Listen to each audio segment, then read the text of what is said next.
canal Resumo de Odonto. Seja bem-vindo ao nosso canal. No vídeo de hoje a gente vai dar continuação à nossa playlist de endodontia. Se você ainda não assistiu, vou deixar aqui no card todos os vídeos. E a gente vai continuar a falar hoje sobre os compostos halogenados. Na última aula a gente falou sobre o hipoclorito de sódio. Vou deixar o link aqui no card e também na descrição do vídeo. E hoje a gente vai falar sobre a clorexidina. Então, gente, a clorexidina ela vem sendo utilizada agora para trocar o hipoclorito de sódio. Que como a gente viu na última aula, ele é o mais empregado de todos, porque ele possui diversas características, né? Como, por exemplo, uma solução irrigadora que apresenta uma ótima atividade antimicrobiana, é capaz de dissolver o tecido orgânico, só que o hipoclorito de sódio ele possui algumas desvantagens, como a de ser citotóxico, né, para os tecidos periapicais. Ele possui um sabor, um gosto desagradável, entre muitas outras características que às vezes o cirurgião dentista pode optar por utilizar outro material do mesmo composto, que é a clorexidina. A clorexidina ela é um material excelente, porque ela tem um elemento catiônico que modifica a parede celular da bactéria. Esse elemento vai agir ali na junção quando a clorexidina se liga à hidroxiapatita, mas a gente vai explicar isso ao decorrer dessa aula. E a clorexidina, gente, ela é considerada um material que tem um amplo espectro antibacteriano. Então, ela é maravilhosa. Ela possui uma ação bacterostática quando está agindo em baixas concentrações, uma ação bactericida quando está em concentrações muito elevadas. Então, é um material top quando se diz respeito a antibactericida. Tanto de micro-organismos gram-positivos quanto gram-negativos. A clorexidina, ao contrário do hipoclorito de sódio, ela não dissolve biofilme, então a gente não indica ela muito em casos de necrose pulpar, mas a gente pode utilizar ela associada ao hipoclorito de sódio. Tem as concentrações de 0,12% e 2%, geralmente essa 0,12% é o mais conhecido como o PerioGard, e a de 2% é a que a gente vai utilizar mesmo na endodontia, no tratamento endodôntico de canal. Então, todas as fotos que vocês verem aqui da clorexidina vai estar referindo ao material que é utilizado na endodontia. Bom, e ela possui uma ação prolongada. Mesmo ela não dissolvendo biofilme, mesmo ela tendo uma concentração relativamente baixa em comparação ao hipoclorito de sódio, né, o que a gente utiliza é o de 2,5%, ela tem uma ação que vai ficar na cavidade oral mesmo após o uso. Então, quando a gente está ali naquele momento de limpeza do canal radicular, estamos indo com a lima, estamos indo com a solução irrigadora, aquela clorexidina ela vai ter substantividade, ou seja, ela vai irrigar o canal, junto, né, a isso, ela vai deixar uma ação prolongada por muito mais tempo em comparação a outros materiais, como, por exemplo, o hipoclorito de sódio. Bom, agora um dos motivos principais do uso da clorexidina é porque ela se liga à hidroxiapatita do esmalte da dentina. Como eu disse no começo dessa aula, a clorexidina ela possui um componente químico que gera a possibilidade dessa ligação do esmalte e da dentina. Essa ligação é o seguinte: a hidroxiapatita ela é carregada com uma carga positiva e a clorexidina com uma carga negativa. Quando ela se liga à estrutura dentária, vai fazer com que haja uma permissão de uma ação em até 72 horas. Então, a clorexidina ela vai ser liberada lentamente, 24 horas, 36 horas, 48 horas, até 72 horas ela vai estar ali agindo. Então, isso é maravilhoso para a gente ter certeza que aquela solução, né, tá ali limpando a nossa cavidade. Então, é uma substância muito positiva que a gente vem utilizando, né, principalmente em casos de amplo espectro bacteriano, por ela ter essa ação prolongada. Aqui a gente tem uma imagem de como a clorexidina se liga à hidroxiapatita. Bom, em alguns casos a gente pode fazer a associação da clorexidina com o hipoclorito de sódio.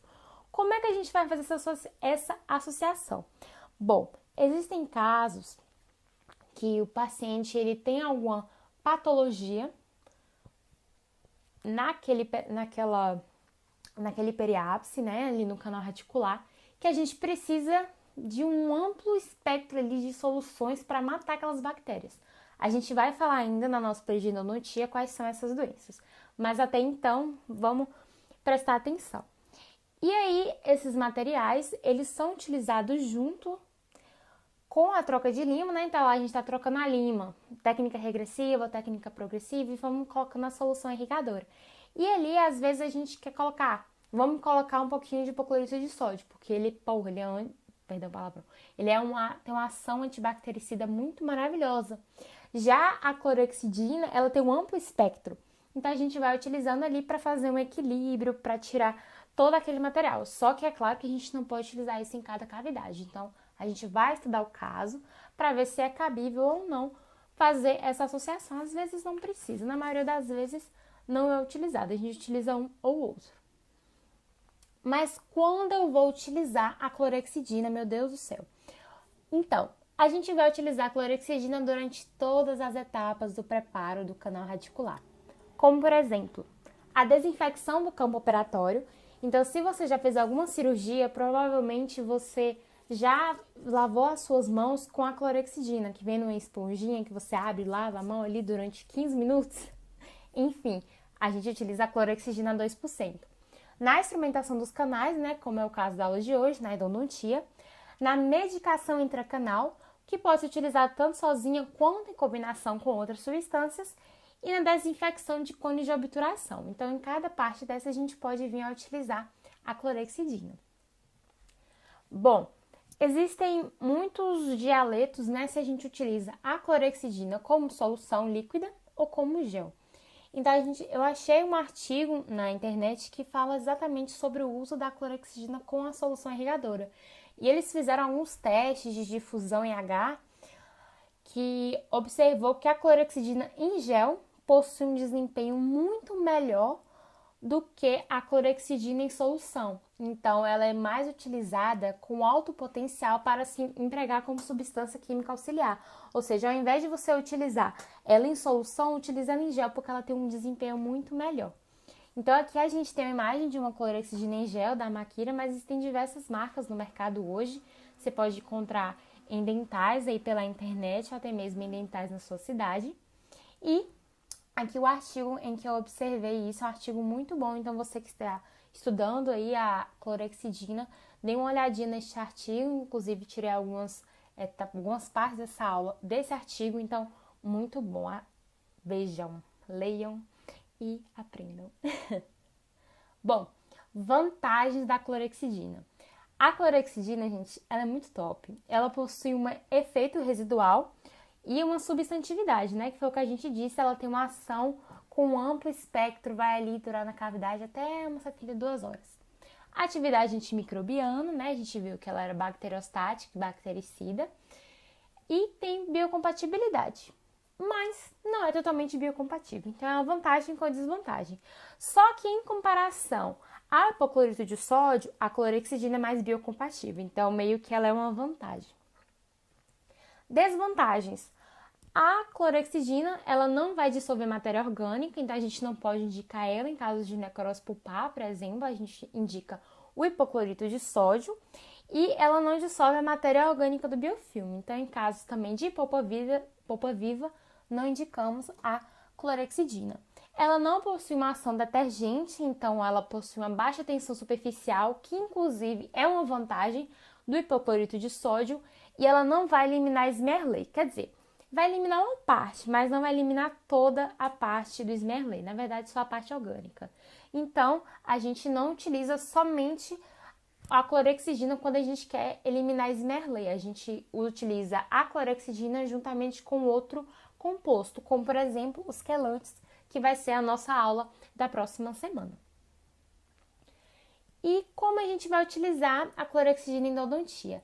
Sempre vamos utilizar durante a irrigação, então todo o tempo, naquele preparo biomecânico. Só moto. A gente vai utilizar a clorexidina, né, juntamente com as limas. Quando o paciente tiver alergia a hipoclorito de sódio, a gente vem com a clorexidina e também para o tratamento de risogênese. Então, a gente pode utilizar ela quando há uma formação da raiz incompleta e a gente precise fazer um tratamento da risogênese. a gente vem utilizando a clorexidina. Bom, gente, então uma frase aqui motivacional para nós, futuros e presentes cirurgiões dentistas. O dentista, ele pode mudar o mundo com... O dentista muda o mundo para um melhor lugar, um better place, com um sorriso all the time. Então, a gente sempre tem que falar que nós vamos mudar sorrisos, um sorriso todo o tempo. Então, todo o tempo a gente tá aí promovendo felicidade, promovendo sorrisos. Deu pra entender, né? Mais ou menos. Bom, então essa foi a nossa aula. Espero muito que vocês tenham entendido. Clorexidina é um assunto muito mais de boa pra gente estudar.